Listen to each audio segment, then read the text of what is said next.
नमस्कार. योग याविषयी आपण आज जाणून घेणार आहोत. योग म्हणजे काय, योगाचा अर्थ काय, योगाच्या व्याख्या काय, योग हा कुठून जन्माला आलेला आहे, योगाचा इतिहास काय आहे आणि आधुनिक कालखंडापर्यंत योगशास्त्र कसं विकसित होत गेलं याबद्दलचा अभ्यास आणि त्याचबरोबर महत्वाची योगाची शाखा म्हणजे अष्टांग योग जो महर्षी पतंजलींनी सांगितलेला आहे याबद्दलचं विशेष चिंतन आजच्या या व्याख्यानामध्ये आपण बघणार आहोत. योग हा शब्द जर आपण बघितला तर योग या शब्दाचा सर्वसामान्य अर्थ होतो योग म्हणजे जोडणे. दोन गोष्टी जेव्हा एकत्र येतात तेव्हा त्याला आपण योग असं म्हणतो. तर योग या शब्दाचा सर्वसाधारण अर्थ आहे जोडणे. दोन गोष्टी कुठल्याही जेव्हा एकत्र येतात तेव्हा त्याचा योग झाला असं आपण म्हणतो. असा सर्वसामान्य अर्थ योग या शब्दाचा आहे. मग कोणकोणत्या दोन गोष्टी जोडायच्या? पहिलं म्हणजे शरीर आणि मन. शरीर आणि मन या दोघांचा एकत्रित संबंध आणणे, या दोघांना एकत्र करणे म्हणजे मन आहे. शिव आणि शक्ती या दोघांचं मिलन करणे म्हणजे योग आहे. आत्मा आणि परमात्मा यांचं मिलन करणे म्हणजे योग आहे. अर्थात दोन घटकांना एकत्र जोडणे म्हणजे योग. आपलं शरीर आणि मन हे दोघंही, शरीर जेव्हा कार्य करत असतं तेव्हा मन कुठेतरी बाहेर फिरून येतं आणि मग जेव्हा आपण भानावर येतो तेव्हा आपल्या लक्षात येतं की आपण मनाने या शरीरासोबत नव्हतोच. आपले ज्ञानेंद्रिय, आपले कर्मेंद्रिय काहीतरी कर्म करत होते पण मन मात्र कुठेतरी भटकत होतं. हे मन जेव्हा बाहेर असतं तेव्हाही आपलं शरीर कर्म करत असतं, पण जेव्हा हे शरीर या मनासोबत राहून पूर्ण जागृततेने कर्म करतं तेव्हा शरीर आणि मन हे एकत्र येतात. त्यालाही आपण योग म्हणतो. शिव आणि शक्ती तत्व असं म्हणतात की शक्ती ही आपल्या कुंडलिनीच्या ठिकाणी, मूलाधार चक्राच्या ठिकाणी स्थित आहे आणि शिव तत्व जे आहे ते आपल्या भ्रूमध्याच्या ठिकाणी आहे. या कुंडलिनीचा जागर करत, या कुंडलिनीला जागृत करत, एकेका चक्राचं भेदन करत जेव्हा ही शक्ती या शिवतत्वामध्ये विलीन होते, शिवतत्वाशी एकरूप होते, तेव्हा शिव आणि शक्ती या दोघांचा योग घडून येतो.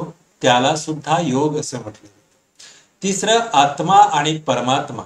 आपलं हे जे शरीर आहे या शरीराचं संचालन करणारी एक शक्ती आहे. ती शक्ती म्हणजे आत्मतत्व. त्याला चेतन तत्व म्हणा, त्याला आत्मतत्व म्हणा, त्याला सांख्यदर्शन पुरुष तत्व म्हणतात. तर हे जे आत्मतत्व आहे हे आत्मतत्व आणि बाहेरच्या संपूर्ण जगाचं नियमन करणारी एक शक्ती आहे ते म्हणजे परमात्मा शक्ती. आणि हे परमात्मा आणि आत्मा या दोघांचं मिलन घडून आणणे म्हणजे सुद्धा योग. सर्वसाधारणपणे दोन गोष्टी जेव्हा एकत्र येतात तेव्हा त्याला योग असं म्हटलं जातं. हा सर्वसाधारण योग या शब्दाचा अर्थ आहे. मग या योगाच्या अनेक व्याख्या ऋषी महर्षींनी केलेल्या आहेत, त्याचाही आपण इथे विचार करूया. योगाच्या अनेक व्याख्या आहेत. वेदांमध्ये आहेत, उपनिषदांमध्ये आहे, श्रीमद भगवद्गीतेमध्ये आहे आणि वेगवेगळ्या दर्शनांमध्ये सुद्धा योगाच्या व्याख्या आपल्याला दिसून येतात. त्यातल्या काही महत्वाच्या 2-3 व्याख्या आपण या ठिकाणी बघणार आहोत. पहिली व्याख्या भगवान श्रीकृष्णांनी श्रीमद भगवद्गीतेमध्ये केलेली आहे. ते असं म्हणतात, समत्वम योग उच्यते. म्हणजे काय तर सुख दुःख लाभ हानी जय पराजय या सगळ्या गोष्टींमध्ये, या सगळ्या कशा द्वंद्व निर्माण करणाऱ्या गोष्टी, सुख दुःख लाभ हानी जय पराजय दोन्ही गोष्टी अपोज मध्ये आहेत एकमेकांच्या. आणि जेव्हा आणि आपण प्रत्येक वेळी या दोन्ही गोष्टी अनुभवत असतो. सुखही अनुभवतो, दुःखही अनुभवतो, लाभही अनुभवतो, हानी सुद्धा अनुभवतो. मग हे सुख दुःख लाभ हानी जय पराजय शीत उष्ण या सगळ्या गोष्टींमध्ये जेव्हा माणसाची बौद्धिक आणि मानसिक स्थिती स्थिरत्वाला प्राप्त करते, समत्व भावना, लाभ झाला किंवा हानी झाली तरी त्याचं मन, त्याची बुद्धी स्थिर राहते. शीत असो किंवा उष्णतामान असो त्याच्यामध्ये तो स्थिर राहतो. असा जो योगी आहे तो खऱ्या अर्थाने योगी आहे. जो समत्वाच्या भावनेला प्राप्त होतो तो खरा योगी आहे.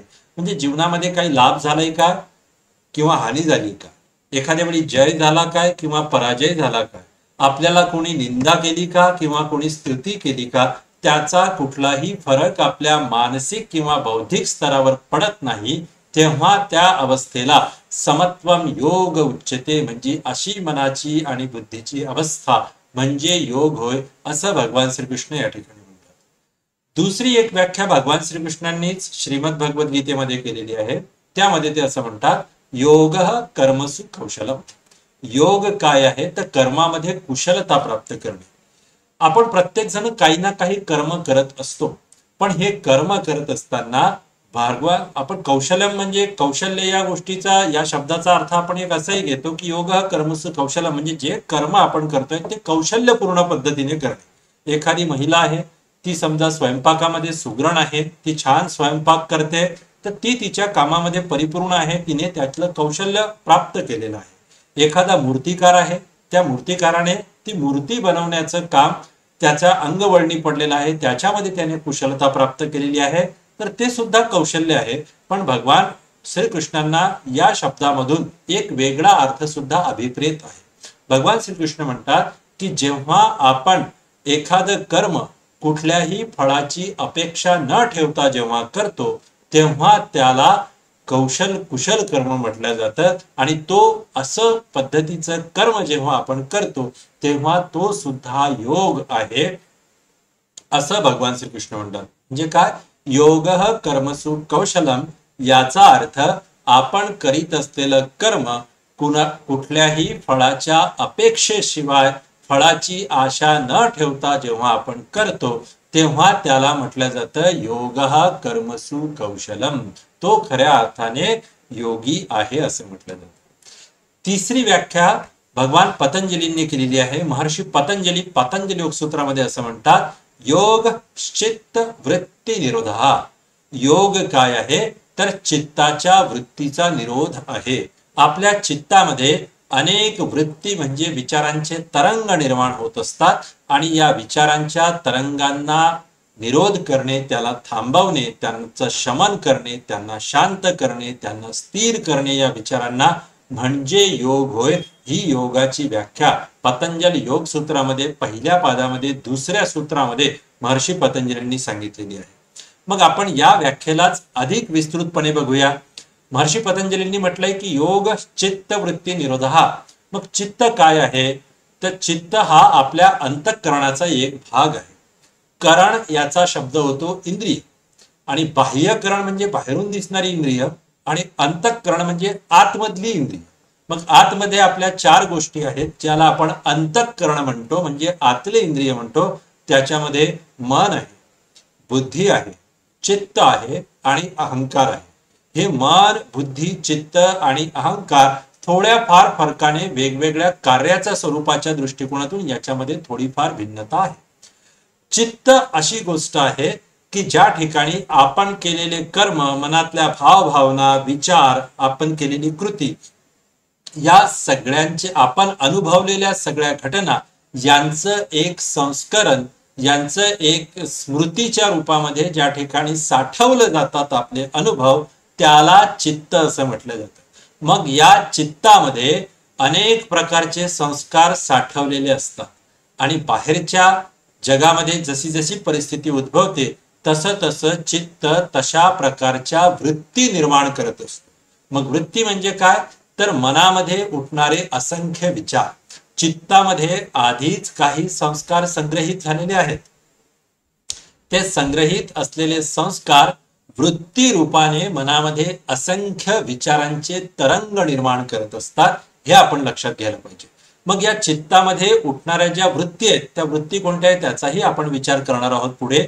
मनामध्ये थोडक्यामध्ये जे जे विचार उमटतात, त्या विचारांच्या आहारी जाऊन आपण या संपूर्ण संसारामध्ये कर्म करण्यासाठी प्रवृत्त होत असतो. मग मनामध्ये जर विचारच निर्माण झाले नाही, वृत्तीच निर्माण झाल्या नाही, विचारांचे तरंगच निर्माण झाले नाही, तर चित्त विचलित होण्याचा प्रश्नच उद्भवत नाही. आणि त्याच्यामुळे महर्षी पतंजली म्हणतात की योग काय आहे तर चित्तामध्ये उठणाऱ्या विचारांच्या, असंख्य विचारांच्या ज्या वृत्तीरूपी तरंग आहेत, त्या वृत्तीरूपी तरंगांना शांत करणे, त्यांचा निरोध करणे म्हणजे योग आहे. मग महर्षी पतंजलींनी या वृत्तींना सुद्धा, जे मी तुम्हाला म्हटलं की वृत्ती म्हणजे काय आहे, तर मनामध्ये उठणारे असंख्य विचार आहेत वृत्ती. मग या वृत्ती कोणकोणत्या आहेत त्यांचं सुद्धा विभाजन महर्षी पतंजली या ठिकाणी दिलेलं आहे.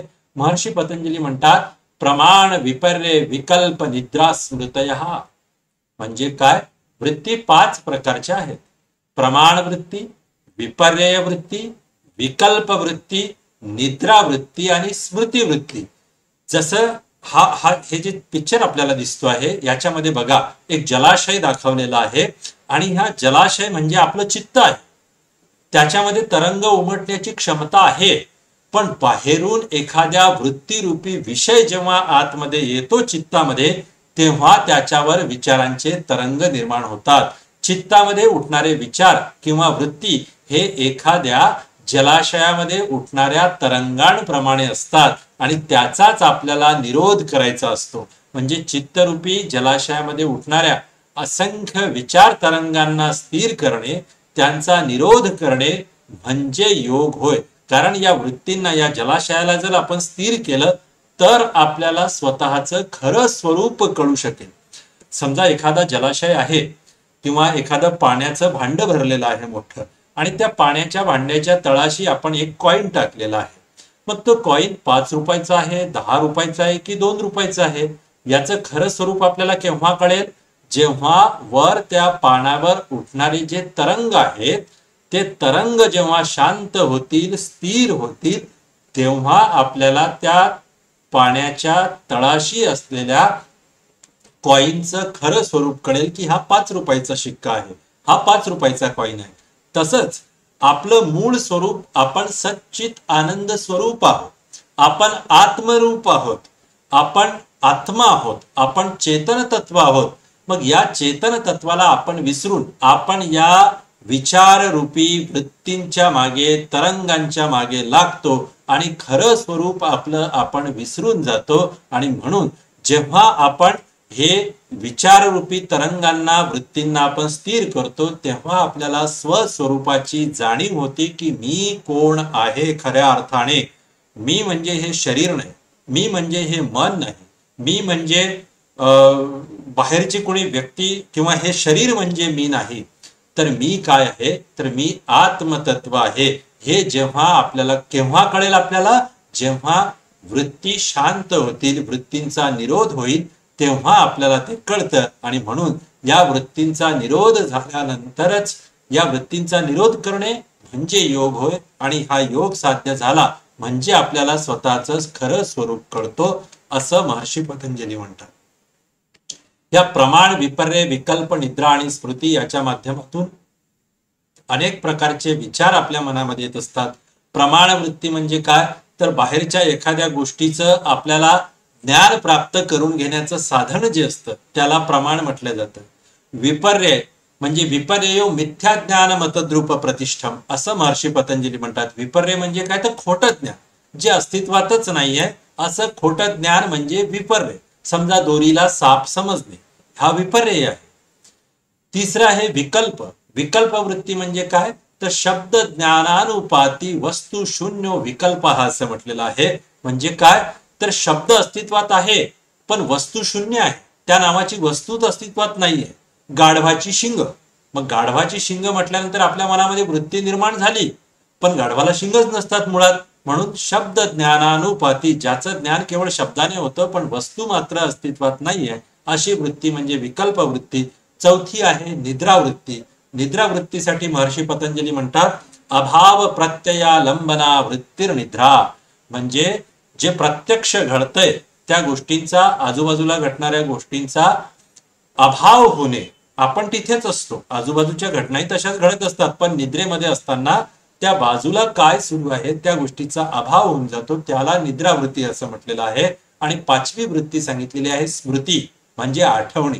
आपल्याकडे ज्या ज्या आठवणी असतात त्या आठवणींच्या माध्यमातून सुद्धा चित्त विचलित होत जात असतं. चित्तामध्ये अनेक प्रकारच्या वृत्ती निर्माण होत असतात, तरंग निर्माण होत असतात, आणि म्हणून त्याला स्मृती वृत्ती म्हटलेलं आहे. अशा या प्रमाण, विपर्य, विकल्प, निद्रा आणि स्मृती या 5 प्रकारच्या वृत्ती आहेत. या 5ही प्रकारच्या वृत्तींचा निरोध झाला की आपला योग साध्य होतो, अशी महर्षी पतंजली म्हणतात. इथपर्यंत आपण योगाच्या 3 व्याख्या बघितल्या. पहिली व्याख्या आपण बघितली समत्वम योग उच्यते. दुसरी व्याख्या आपण बघितली योगः कर्मसु कौशलम आणि तिसरी व्याख्या योग चित्त वृत्ती निरोधः. याच्यावरून आपल्याला योग म्हणजे काय हे कळलंय. आता आपण योगशास्त्राचा इतिहास बघणार आहोत. योगशास्त्राचा उगम काही हजारो वर्षापूर्वी कोणत्याही धर्माच्या आणि विश्वास प्रणालीच्या जन्माच्या खूप आधीपासून झालेला आहे. थोडक्यात योग हा कधी जन्माला आला किंवा त्याचा उद्गम कोणी केला, योग कोणी स्थापन केला, योग हा शब्द पहिल्यांदा कोणी उच्चारला असेल, याचा काही इतिहास आपल्याला पर्टिक्युलर व्यक्तीच्या नावावर आपल्याला देता येत नाही. कारण तो सगळ्या धर्मांच्या आधी निर्माण झालेला आहे. तो विश्वास प्रणालीच्याही जन्माच्या खूप आधीपासून निर्माण झालेला असं म्हणतात. मनुष्य निर्मितीपासूनच दुःखाच्या आत्यंतिक निवृत्तीसाठी काहीतरी उपाय शोधतो आहे. दुःखाच्या आत्यंतिक निवृत्तीसाठी जे जे उपाय शोधले गेले त्यामध्ये योग साधना हा एक प्रमुख उपाय आहे. म्हणजे आपण भूक लागली तर भुकेसाठी आपण जेवणाची व्यवस्था करतो. समाजाची व्यवस्था नीट चालावी म्हणून आपण प्रशासनाची व्यवस्था करतो. आपल्याला विश्रांती शरीराला पाहिजे म्हणून आपण शयनाची व्यवस्था करतो. म्हणजे पण याच दुःख निर्माण झालं की आपण सुख कशात आहे हे आपण सतत प्रयत्नात असतो याच्या मागच्या. पण एक दुःख संपलं काही कालांतरासाठी आपल्या जीवनामध्ये सुख येतं, परत दुःख येतं, परत सुख येतं. पण हे करत असताना सुखामागे दुःख, दुःखामागे सुख ही चेन जी आहे ही खंडित करण्यासाठी दुःखाची आत्यंतिक निवृत्ती म्हणजे सदा सर्व काळासाठी दुःख असूच नये यासाठी अनेक उपाय शोधले गेले. आणि ते उपाय जेव्हा शोधले गेले त्यातला प्रमुख उपाय जो आहे दुःखाच्या आत्यंतिक निवृत्तीचा तो उपाय म्हणजे योग आहे असं म्हटलं जातं. विश्वातील सर्वाधिक प्राचीन साहित्य जे वेद आहेत त्या वेदांमध्येही आपल्याला सर्वप्रथम योगाविषयीचे संकेत आपल्याला आढळून येतात. वेद जर आपण बघितले तर वेदांमध्ये सर्वप्रथम ऋग्वेदामध्ये पण आपल्याला योगाचा संकेत आपल्याला मिळतो. म्हणजे वेद हे अपौरुषेय आहे असं आपण म्हणतो. सृष्टीच्या प्रारंभीच जे वेद निर्माण झालेले आहे त्या वेदांमध्ये सुद्धा योगाविषयीचे संकेत आपल्याला दिसून येतात. यावरून आपल्या लक्षात येतं की योग हा किती पुरातन आणि किती प्राचीन असलं पाहिजे. वेदाला अपौरुषेय आणि ऋषींना मंत्रद्रष्टा म्हटले गेले आहे. यावरून असं सिद्ध होते की योगाचा प्रारंभ ऋग्वैदिक काळापूर्वीच झालेला असावा. हे वेदांच्या आधीपासूनच योग अस्तित्वात होता. कारण जेव्हा हे वेद जाणी कोणी ज्याच्या आपण कुणाला एकाला या वेदांच्या निर्मितीसाठी कारणीभूत ठरवू शकत नाही. सृष्टीच्या प्रारंभापासूनच हे वेद निर्माण झालेले आहे असं म्हणतो. तर ते जे निर्माण झाले त्याच्यामध्ये सुद्धा योग अस्तित्वात आहे. म्हणजे योग हा वेदांपेक्षाही प्राचीन आहे असं म्हणायला हरकत नाही. ज्याप्रमाणे मनुष्याच्या कल्याणाकरिता परमात्म्याने सृष्टीच्या आरंभी वेदाचं ज्ञान प्रदान केले त्याचप्रमाणे योग विद्या सुद्धा त्यासोबतच प्रदान केली गेली असावी. सृष्टीच्या प्रारंभी मनुष्याने कसं जीवन जगावं, त्याचा धर्म काय, त्याचं कर्तव्य काय, त्याच्या जबाबदाऱ्या काय, हे सगळं जे वेदांमध्ये सगळ्या सृष्टीचं ज्ञान आहे सृष्टीच्या प्रारंभापासूनचं, त्याबरोबरच योग विद्येचं ज्ञान सुद्धा आपल्याला या कालखंडामध्ये ऋग्वेदामध्ये सुद्धा आपल्याला दिसून येतं.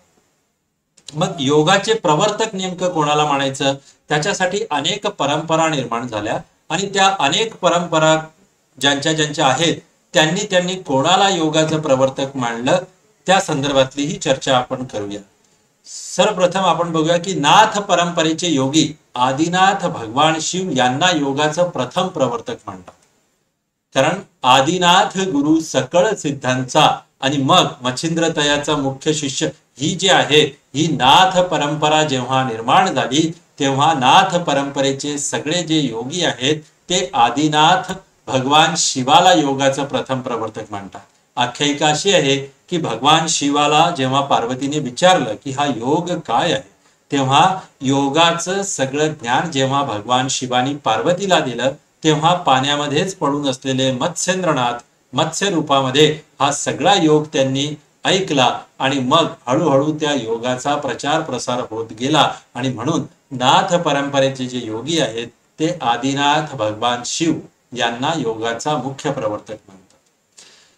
दुसरं योगाचा प्रवर्तक हिरण्यगर्भ यांना सुद्धा मानलं जातं. हिरण्यगर्भ यांनी सर्वात आधी सनत्कादिक आणि विवस्वात यांना परमात्मा साक्षात्कार रूप सनातन योगाचा उपदेश केला. हिरण्यगर्भ जगदांतरात्मा असं म्हटलं जातं.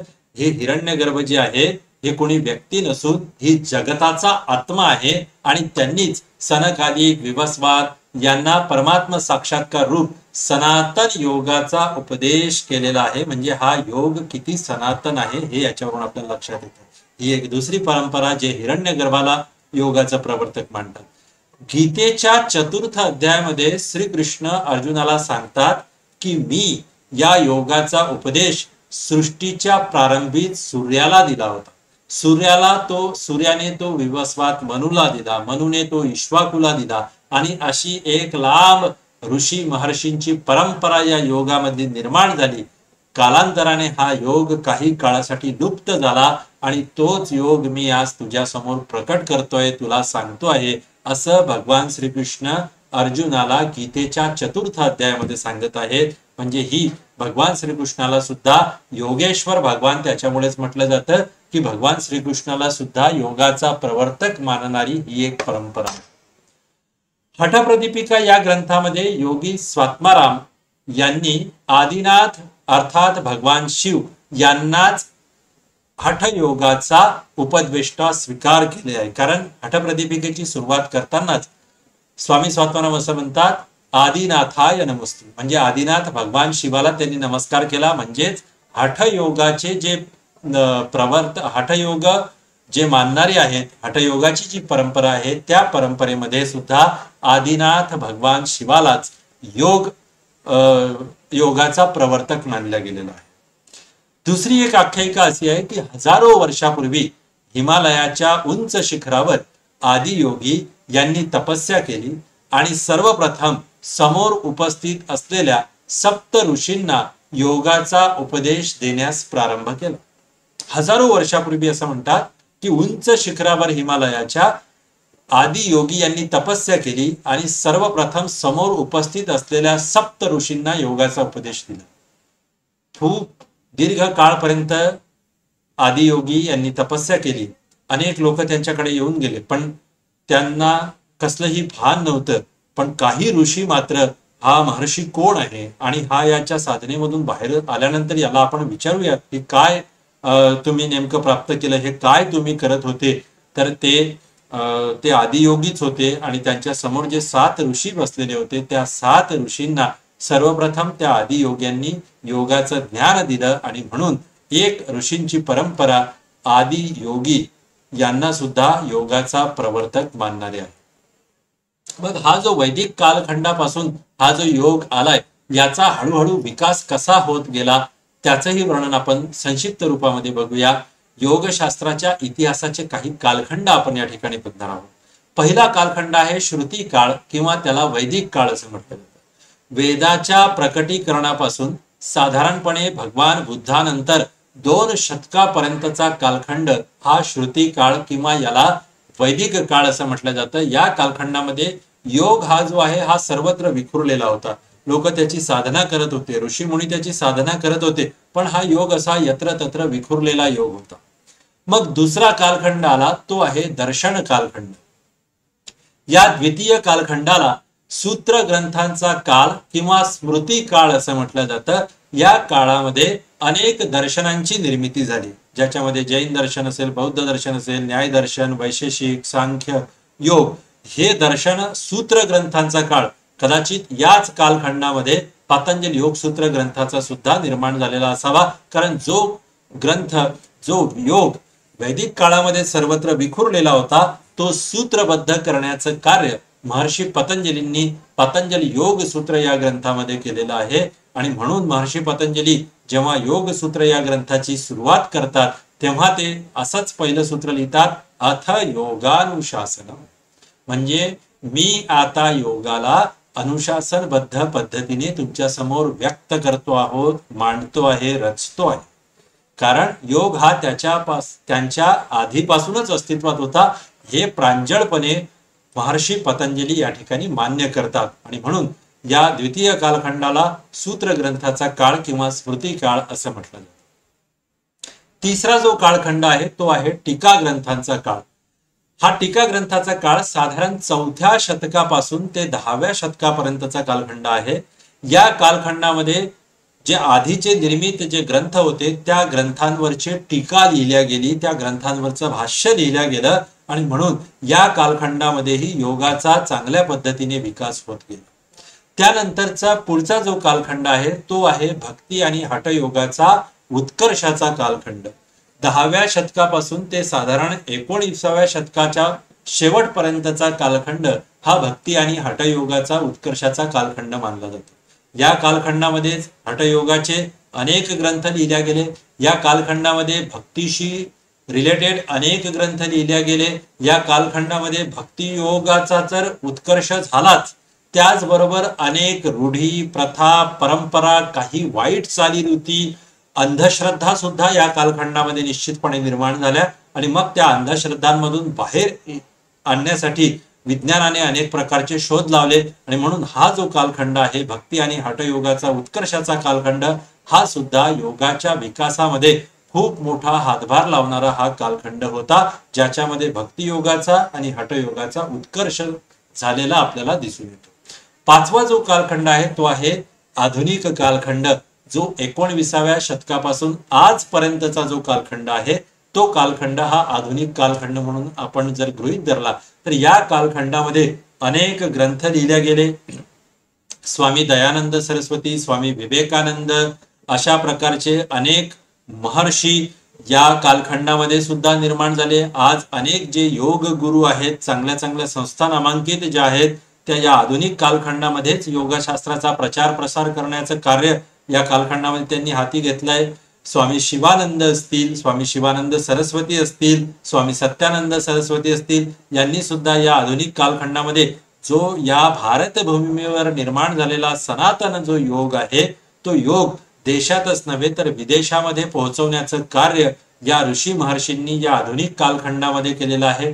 आधुनिक कालखंडामध्ये योग शास्त्रामध्ये विविध प्रकारचं संशोधन सुद्धा करण्यात आलेलं आहे. स्वामी कुमाल्यानंदांनी कैवल्यधाम संस्था निर्माण करून संशोधनाचं कार्य योगशास्त्रामध्ये या संस्थेमध्ये सुरू केलं.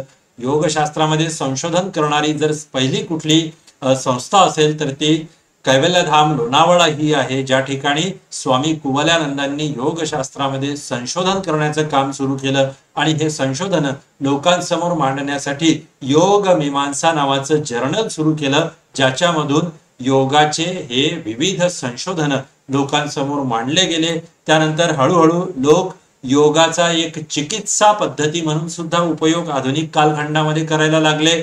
आणि वजन कमी करण्यासाठी असेल, मानसिक आणि शारीरिक स्वास्थ्य नियंत्रणात ठेवण्यासाठी असेल, हळूहळू प्राचीन गोष्टी ज्या होत्या, जो योगाचा मूळ उद्देश जो होता तो लोक बाजूला ठेवत या आधुनिक कालखंडामध्ये एक चिकित्सा शास्त्र म्हणून, एक लाईफस्टाईल म्हणून या योगाचा अवलंब करायला लागले. पण आपल्याला योगाचा मूळ उद्देश निश्चितपणे विसरता कामा नये, कारण योगाचा मूळ उद्देश आहे तुम्हाला कैवल्य किंवा मोक्षाची अवस्था प्राप्त करून देणे, आणि त्याच्यासाठी हा योग निर्माण झालेला आहे. पण आधुनिक काळामध्ये आपल्या शारीरिक मानसिक जे विकार आहेत त्यांच्यापासून दूर राहण्यासाठी, शारीरिक मानसिक स्वास्थ्य टिकवून ठेवण्यासाठी सुद्धा आपण योगशास्त्रामधील विविध योगिक प्रक्रियांचा निश्चितपणे उपयोग करू शकतो. त्याच्यावरचं संशोधन आपण करू शकतो. आणि कोरोना काळापासून हा योग ऑनलाईनच्या माध्यमातून सुद्धा संपूर्ण जगभर पसरवण्याचं कार्य या आधुनिक कालखंडामध्ये झालेलं आहे. विशेषतः 2015ला जो पहिला आंतरराष्ट्रीय योग दिवस साजरा झाला, त्या 2015च्या या योग दिनापासून हा योग संपूर्ण जगभरात झपाट्याने योगाचा विकास होत गेला आणि योगाचा प्रचार प्रसार या आधुनिक कालखंडामध्ये झाला. हल्ली आपण ऑनलाईन सुद्धा या आधुनिक काळामध्ये योग शिकू शकतो आहे, त्याचा आपल्या जीवनामध्ये अंतर्भाव करू शकतो आहे. हा इतका मोठा बदल आधुनिक कालखंडामध्ये या योगशास्त्राच्या माध्यमातून झालेला आहे. अशा प्रकारे आपण आतापर्यंत योगाचा अर्थ, योगाच्या व्याख्या, योगशास्त्राचा इतिहास आणि योगशास्त्राच्या विकासाचे कालखंड इतका पार्ट आपण या ठिकाणी बघितलेला आहे. पुढचा टॉपिक आहे अष्टांग योग. हा अष्टांग योग मी तुम्हाला जसं आधी सांगितलं की योगाचा मूळ उद्देश आहे तुम्हाला कैवल्य, मोक्ष किंवा समाधीची अवस्था प्राप्त करून देणे. मग ही अवस्था प्राप्त करण्यासाठी काय काय स्टेजेस आहेत, कोणकोणत्या अवस्था तुम्हाला पार करायचे आहे, कोणकोणते टप्पे तुम्ही पार करत समाधी अवस्थेपर्यंत पोहोचू शकता, त्याच्यासाठी अनेक महर्षींनी, ऋषींनी आपापल्या अनुभवानुसार योगाचे वेगवेगळे अंग सांगितले. काहींनी अष्टांग योग याचा अर्थ काय की योगाचे 8 अंग. काहींनी चतुरंग योग सांगितला. हठप्रदीपिकेमध्ये स्वामी स्वात्माराम यांनी चतुरंग योग सांगितला. घेरंड संहिता नावाचा ग्रंथ आहे, महर्षी घेरंड यांनी लिहिलेला, त्याच्यामध्ये योगाचे 7 अंग त्यांनी सांगितले, त्याला सप्तांग योग आपण म्हटलं. त्यानंतर एक ग्रंथ आहे त्याच्यामध्ये 6 अंग सांगितलेले आहेत, त्याला षडांग योग असं म्हटलं गेलं. इथे आपण अष्टांग योगाचा विस्तृतपणे विचार करणार आहोत, जो पातंजल योग सूत्र नावाच्या ग्रंथामध्ये महर्षी पतंजलींनी आपल्याला सांगितलेला आहे. अष्टांग योग महर्षी पतंजलींनी चित्तवृत्तींचा निरोध करण्यासाठी अनेक उपाय सांगितले, त्याचबरोबर अष्टांग योगाचं सुद्धा वर्णन केलेलं आहे. हे अष्टांग योग कोणते आहेत ते आपण बघूया. पहिलं अंग आहे यम, दुसरं आहे नियम, तिसरं आसन, चौथं आहे प्राणायाम, पाचवं आहे प्रत्याहार, 6वं धारणा, 7 ध्यान आणि 8वं आहे समाधी. असे हे योगाचे 8 अंग आहेत. याचा आपण प्रत्येक शब्दाचा, प्रत्येक अंगाचा विस्तृतपणे विचार या ठिकाणी करणार आहोत. पहिलं अंग जे यम सांगितलेलं आहे त्या यमाचे 5 घटक आहेत: अहिंसा, सत्य, अस्तेय, ब्रह्मचर्य आणि अपरिग्रह. मग अहिंसा म्हणजे काय? अहिंसा याचा अर्थ शारीरिक अथवा मानसिक दुःख न देणे. आपल्यापासून इतरांना कुठल्याही प्रकारचं दुःख होणार नाही शरीराने किंवा मनाने, याला अहिंसा असं म्हटलं जाते. हिंसा म्हणजे काय? हिंसा करणे, एकमेकांना पीडा देणे. आणि अहिंसा म्हणजे कुठल्याही प्रकारचे आपल्यापासून इतरांना पीडा होणार नाही याची आपण काळजी घेणे, आपल्यापासून इतरांना दुःख होणार नाही याची काळजी घेणे म्हणजे अहिंसा. ओके. दुसरं आहे सत्य. सत्य म्हणजे काय? तर जसं आपण अनुभवलंय, जसं आपण पाहिलंय तसंच्या तसं कथन करणे म्हणजे सत्य त्याला म्हटलं जातं. सत्य म्हणजे थोडक्यात खरं बोलणे, जसं तुम्ही अनुभवलं तसंच्या तसं कथन करणे म्हणजे सत्य. तिसरं आहे अस्तेय. स्तेय म्हणजे चोरी करणे आणि अस्तेय म्हणजे चोरी न करणे. चोरी याचा अर्थ एखाद्याच्या दुसऱ्याच्या मालकीची जी वस्तू आहे ती त्याच्याकडून न हडपणे, त्याच्यावर आपला अधिकार न सांगणे, अर्थातच अस्तेय म्हणजे चोरी न करणे. चौथं आहे ब्रह्मचर्य. ब्रह्मचर्य म्हणजे इंद्रियांवर आपल्या ताबा मिळवणे, इंद्रिय संयम आणि वीर्याचं रक्षण करणे, याला ब्रह्मचर्य असं म्हटलं जातं. तर हे ब्रह्मचर्य सुद्धा साधनेमध्ये खूप महत्वाचं आहे. आणि 5वं सांगितलेलं आहे अपरिग्रह. अपरिग्रह म्हणजे वस्तूंचा अवास्तव संचय न. हे पाहिजे, ते पाहिजे, ते पाहिजे. संसारामध्ये सगळ्या गोष्टी आवश्यकच असतात, पण जीवन जगण्यासाठी जेवढं आवश्यक आहे त्याच्या व्यतिरिक्त कुठल्याही वस्तूंचा संग्रह न करणे अतिरिक्त, याला अपरिग्रह असं म्हटलेलं आहे.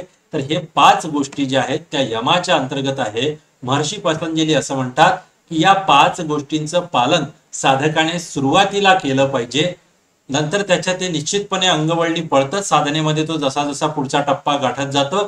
तर सुरुवात साधकाने इथून करावी की त्याने अहिंसा करावी, म्हणजे हिंसा करू नये, त्याने सत्य बोलावं, त्याने चोरी करू नये, त्याने ब्रह्मचर्याचं पालन करावं, आपल्या वीर्याचं रक्षण करावं आणि 5वं म्हटलेलं आहे अपरिग्रह करावं.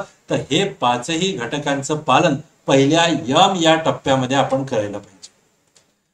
दुसरं अष्टांग योगातलं दुसरं अंग आहे नियम. नियमामध्ये सुद्धा 5 घटक सांगितलेले आहेत. पहिला घटक आहे नियमाचा शौच. शौच याचा अर्थ होतो आंतरिक आणि बाह्य शुद्धता. शरीराच्या आतली आणि बाहेरच्या शुद्धतेचं परिपूर्णपणे पालन करणे म्हणजे शौच आहे. म्हणजे शुद्धतेचं महत्व सुद्धा योग साधनेसाठी निश्चितपणे आहेच. दुसरं अंग आहे संतोष.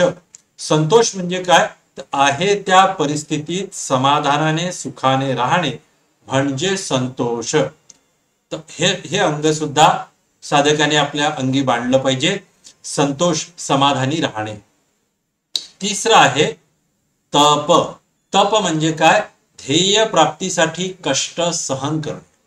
जे तुमचं इच्छित ध्येय आहे ते ध्येय प्राप्त करण्यामध्ये तुम्हाला जे काही शारीरिक मानसिक ताप होणार असतील, कष्ट होणार असतील, ते सहन करण्याची शक्ती वाढवणे, शरीराला तापवणे म्हणजेच तप असं म्हटलं जातं. चौथा आहे स्वाध्याय. स्वाध्याय या शब्दाचा अर्थच होतो स्व अध्ययन. स्व म्हणजे मी आतमध्ये कोण आहे याच्या संदर्भात लिहिल्या गेलेले सगळे शास्त्र ग्रंथ, धार्मिक ग्रंथ असतील, त्या सगळ्यांचं अध्ययन करणे, एखाद्या मंत्राचा जाप करणे, साधना करणे, हे सगळं स्वाध्यायाच्या अंतर्गत येतं, त्याला स्वाध्याय असं म्हटलं जातं. आणि पाचवा नियम सांगितलेला आहे ईश्वर प्रणिधान. ईश्वर प्रणिधान म्हणजे ईश्वर म्हणजेच परमशक्ती परमसत्ता, त्याला पूर्णपणे शरण जाणे म्हणजे ईश्वर प्रणिधान. याचं सुद्धा एक वेगळं महत्व योगशास्त्रामध्ये सांगितलेलं आहे ईश्वराला शरण जाण्याचं. पहिलं आपण बघितलं यम आणि दुसरं अंग आपण बघितलं नियम, ज्याच्यामध्ये आपण 5 घटक बघितले, शौच, संतोष, तप, स्वाध्याय आणि ईश्वर प्रणिधान. आता तिसरं अंग आहे जे आपल्या सगळ्यांना माहिती आहे, ते आहे आसन. आसनाच्या बाबतीत महर्षी पतंजली असं म्हणतात स्थिरम सुखम आसनम. स्थिर सुखम आसनम म्हणजे शरीर आणि मनाची स्थिर आणि सुखकारक अशी स्थिती म्हणजे आसन होय. यम नियमांच्या पालनानंतर आपण आसन या अंगाकडे वळलो पाहिजे आणि इथे आपण आसनांचा अभ्यास केला पाहिजे. म्हणजे तुमच्या आता लक्षात आलं असेल की योग म्हणजे फक्त आसन नाही आहे, तर योग हे आसन, यम नियम आसन प्राणायाम ही एक जी शृंखला आहे यातला एक घटक म्हणजे फक्त आसन आहे, हे आपल्या लक्षात आलं असेल.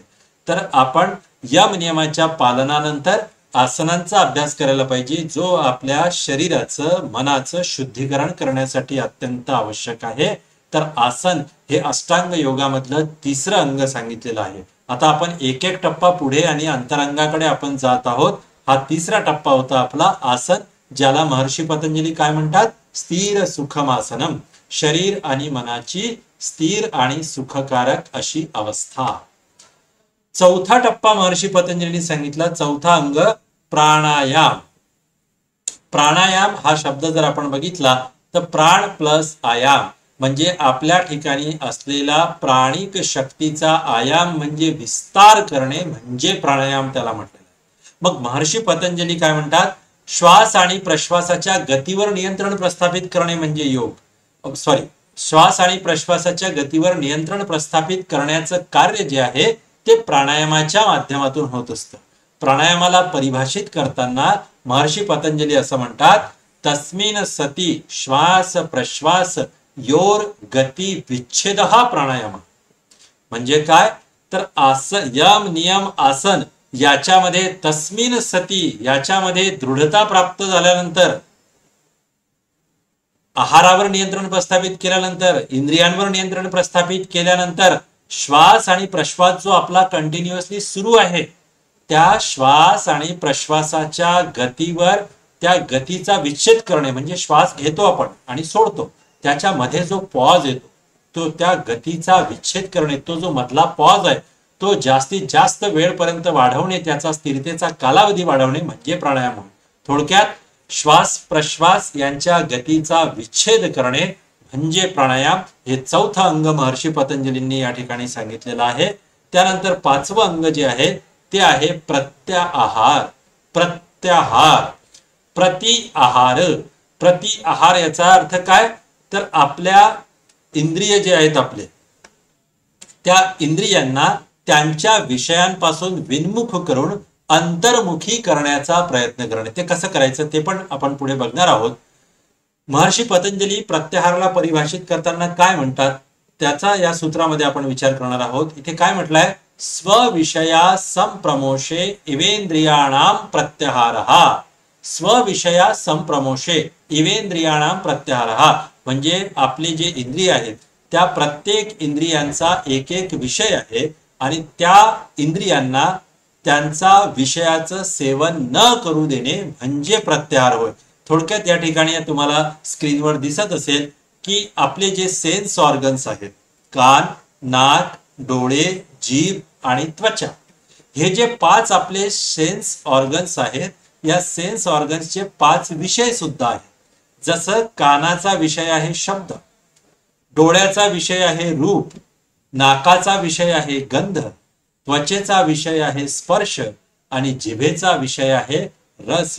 हे शब्द, स्पर्श, रूप, रस आणि गंध हे आपल्या 5 ज्ञानेंद्रियांचे 5 विषय आहेत. आणि आपलं सतत या इंद्रियांच्या माध्यमातून या विषयांचा भोग घेत असतो. कानाने आपल्याला चांगले चांगले शब्द ऐकायला आवडतात, चांगलं संगीत ऐकायला आवडतं, चांगली गाणी ऐकायला आवडतात, आपली स्तुती ऐकायला आवडते. रूप, डोळ्याने आपल्याला चांगलं चांगलं बघायला आवडतं, डोळं त्याच्याचकडे आकृष्ट होत असतात. त्वचेला चांगला चांगला मुलायम स्पर्श आवडतो.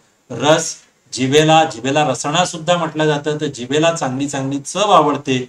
नाकाला चांगला गंध आवडतो. आणि त्याच्यामुळे हे सगळे जे सेन्स ऑर्गन्स आहेत, हे सगळे सेन्स ऑर्गन त्यांच्या त्यांच्या विषयाकडे सतत धाव घेत असतात.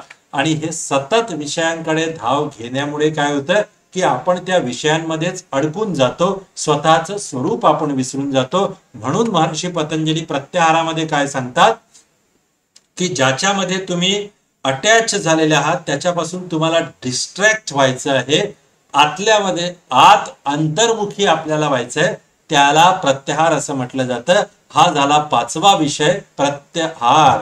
आणि त्यानंतर 6वं अंग, हा 6वं, आतापर्यंत जे आपण 5 अंग बघितले, यम, नियम, आसन, प्राणायाम आणि प्रत्याहार, या 5 अंगांना बहिरंग योग असं म्हटलं जातं. आणि इथून पुढचे जे आपण 3 बघणार आहोत त्यांना अंतरंग योग म्हटलं जातं. कारण हे आत आपल्या वळून, जेव्हा इंद्रिय आता आत वळले आहे प्रत्याहारामुळे, मग आत तुम्हाला काहीतरी साधना करायची आहे, तुमच्या अंतरंगाची साधना करायची आहे, म्हणून याला अंतरंग योग म्हटलं जातं. यातलं 6वं अंग जे आहे ते 6वं अंग महर्षी पतंजली म्हणतात धारणा. धारणा म्हणजे काय, तर त्याच्यासाठी सूत्र महर्षी पतंजलींनी सांगितलेलं आहे, देशबंध चित्तस्य धारणा. देशबंध चित्तस्य धारणा म्हणजे चित्ताला एका ठिकाणी, एका देशावर, एका ठिकाणावर एकाग्र किंवा एका वस्तूवर बांधून ठेवण्याची क्रिया. एखादं झाड असेल, पिक्चर मध्ये तुम्हाला दिसत असेल, एखादं वृक्ष आहे, त्या वृक्षाला पानं आहेत, फुलं आहेत, फळं आहेत, सगळे वेगवेगळ्या गोष्टी आहेत, पण त्याच्यापैकी कुठल्या तरी एकावरच तुमचं लक्ष केंद्रित करणे, एकाच वस्तूचा सतत ध्यास घेत राहणे, मग ते एखादी मूर्ती असेल, एखादी प्रतिमा असेल, एखादं समोरची स्थूल एखादी वस्तू असेल, त्याला कुठेतरी एकच आलंबन देणे, चित्ताला त्या एकाच आलंबनावर स्थिर करण्याचा प्रयत्न करणे म्हणजे धारणा होय. कारण या मनाला बाहेरून तर आपण आतमध्ये वळवलेलं आहे, पण आतमध्ये गेल्यानंतर पण या मनाला विषय लागणार आहे काहीतरी, म्हणून त्याला एका आलंबनावर स्थिर करण्याचा जेव्हा आपण प्रयत्न करतो तेव्हा त्याला धारणा असं म्हटलं जाते. आणि ही धारणा, या धारणेमध्ये काय होतं, चित्त काही वेळासाठी एकाग्र होतं, परत बाहेर जातं, परत चित्तामध्ये काहीतरी वेगळे विचार येतात, परत आपण भानावर येतो, परत आपण त्या वस्तूवर केंद्रित होतो, परत बाहेर जातो. ही जी अवस्था आहे ही धारणेची अवस्था आहे. पण जेव्हा ही धारणा अधिक काळपर्यंत स्थिरावू शकते, अधिक काळपर्यंत आपण त्या एकाच विचारावर स्थिर राहतो, तेव्हा मग पुढचा विषय सुरू होतो, पुढचं अंग, त्याला म्हटलेलं आहे ध्यान. ध्यानासाठी काय म्हटलंय, धारणेमध्ये प्राप्त झालेली एकाग्रता अधिक काळ अखंडपणे टिकवून ठेवणे म्हणजे ध्यान. तेच महर्षी पतंजली सूत्रामध्ये आपल्याला सांगतात आहे की तत्र प्रत्येक तानता ध्यानम, म्हणजे जो विषय तुम्ही धारणेसाठी घेतलेला आहे, समजा हा फुल विषय तुम्ही घेतलेला आहे धारणेसाठी, तर याच्यावरच अधिक काळपर्यंत तुमचं मन टिकवून ठेवण्याचा प्रयत्न करणे, तुमचं चित्त स्थिर करण्याचा, एकाग्र करण्याचा प्रयत्न करणे म्हणजे ध्यान होय. म्हणजे ध्यान हे करावं लागत नाही. ध्यान हे धारणेमधून परिपक्वता आली की ऑटोमॅटिकली आपण त्या ध्यानामध्ये रूपांतरित होत असतो. साधक ऑटोमॅटिकली पुढचा टप्पा गाठत असतो आणि मग तत्र प्रत्येक तानता ध्यानम झालं, ध्यानामध्ये परिपक्वता आली की हे शेवटचं अंग आपल्याला बघायला मिळतं. याला म्हटलं जातं 8वी जे स्टेज आहे ती आहे समाधी अवस्था.